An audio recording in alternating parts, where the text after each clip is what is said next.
नमस्कार दोस्तों, कैसे हो? आशा करता हूँ आप सब ठीक होंगे। आज हम इस वीडियो के अंदर जानने का प्रयास करेंगे कि संख्याएं कितने प्रकार की होती है, गिनती कहाँ से प्रारंभ होती है, परमेय संख्या, अपरमेय संख्या, रूढ़ संख्या, उचित, अनुचित, मिश्र भिन्न, इन सब चीजों के बारे में इस वीडियो में विस्तार से जानेंगे। आशा करता हूँ ये वीडियो आप सभी को बहुत अच्छे से पसंद आएगी। हम जानते हैं कि गिनती अनंत से लेकर अनंत तक चलती है। अनंत से लेकर अनंत तक चलती है गिनती। कोई नहीं बता सकता कि ये गिनती कहाँ से स्टार्ट होती है और कहाँ तक चलती है। कई बार मैं क्लासों में बच्चों से पूछता हूँ कि गिनती कहाँ से स्टार्ट होती है, तो उनका जवाब रहता है कि गिनती 0 से प्रारंभ होती है, या यूं कहते हैं कि 1 से प्रारंभ होती है। बिल्कुल नहीं दोस्तों, गिनती अनंत से लेकर अनंत तक चलती है। हाँ, ये कह सकते हैं कि 0 इसके मध्य में आता है, बिल्कुल मिडिल में 0 है। 0 के इधर की तरफ ऋणात्मक संख्याएं चलती है अनंत तक, लाखों करोड़ों तक, और इधर की तरफ प्लस में चलती है जो अनंत तक चलती है। इस तरीके से ये वास्तविक संख्या है और यही गिनती है जो हमें एलकेजी यूकेजी प्रथम प्रवेशिका में जो ये गिनती पढ़ाई जाती है वो केवल प्राकृत पढ़ाई जाती है, क्योंकि उस समय अपना ये लेवल नहीं रह पाता कि अपन ऋणात्मक संख्याओं के बारे में जाने। बाद में कक्षा 5, 6, 7, 8 से हम पढ़ने लग जाते हैं परमेय संख्या, पूर्ण, प्राकृत, तो उन सब चीजों में हमें यही बताया जाता है कि गिनती अनंत से लेकर अनंत तक प्रारंभ होती है। अब आती है कि इस गिनती को कितने भागों में बांटा जाता है। इस गिनती को मुख्य रूप से 3 पार्ट में बांटा गया है। जो पहला पार्ट आता है प्राकृत संख्या, यानी ऐसे अंक जिनके माध्यम से, प्राकृत संख्या ऐसे अंक जिनके माध्यम से हम वस्तुओं की गिनती करने के काम में लेते हैं। मुझे कॉपियां, पेड़ पौधे इत्यादि इनको गिनना है, काउंटिंग करनी है, तो अपन इन अंकों का उपयोग करेंगे। यानी 1 से प्रारंभ होकर अनंत तक जाने वाली जो सारी संख्याएं हैं वो प्राकृत संख्या कहलाती है।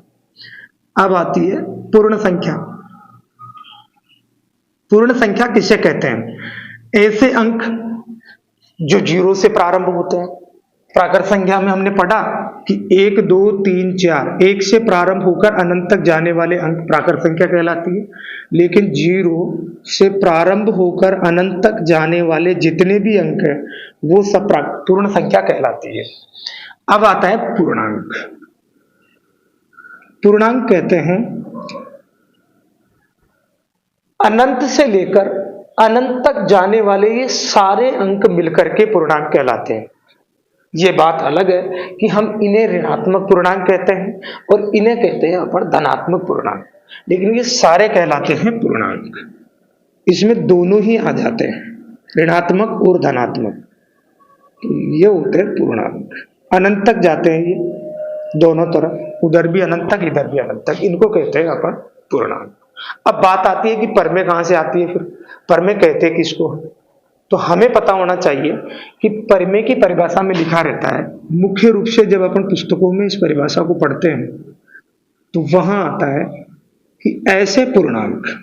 अब यहां अपने दिमाग में बात आनी चाहिए कि ये परिभाषा में लिखा रहता है पूर्णांक, तो ऐसे पूर्णांक यानी पूर्णांक इनमें, ये प्राकृत है, ये पूर्ण संख्या है, पूर्णांक ये है। तो ऐसे पूर्णांक यानी इनमें से कोई अंक लेंगे जिनको अपन p/q में लिखें। p/q यानी बटा के रूप में लिखना ही परमेय संख्या कहलाता है।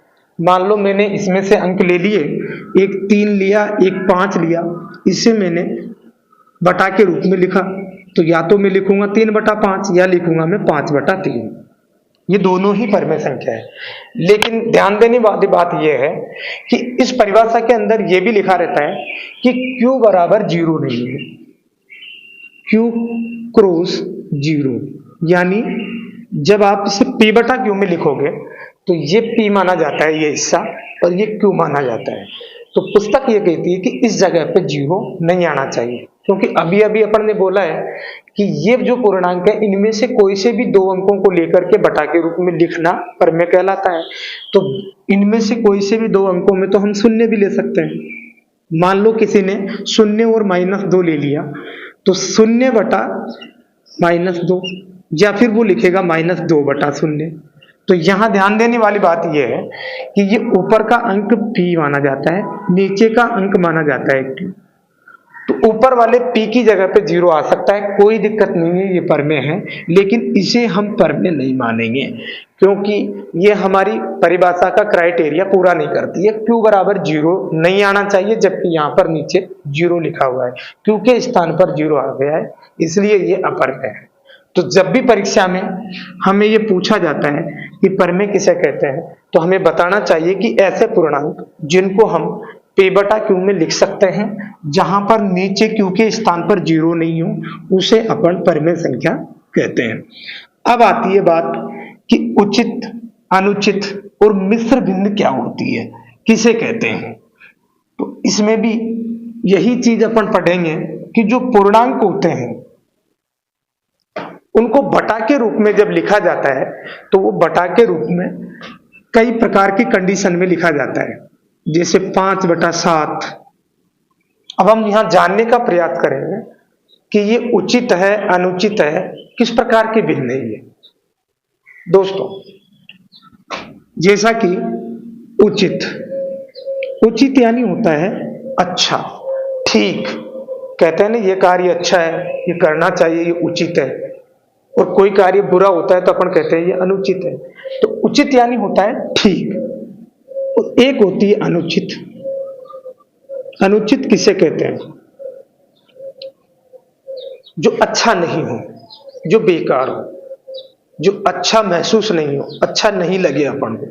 कल्पना करो कि ये कोई छोटा सा बच्चा है, इसको किसी बड़े व्यक्ति ने गोद में ले रखा है या ऊपर बिठा रखा है, यानी बड़े के ऊपर छोटा बैठा हुआ है, तो इसे हम कहते हैं उचित।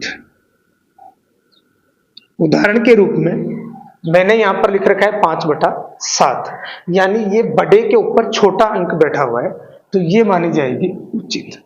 लेकिन मान लो यदि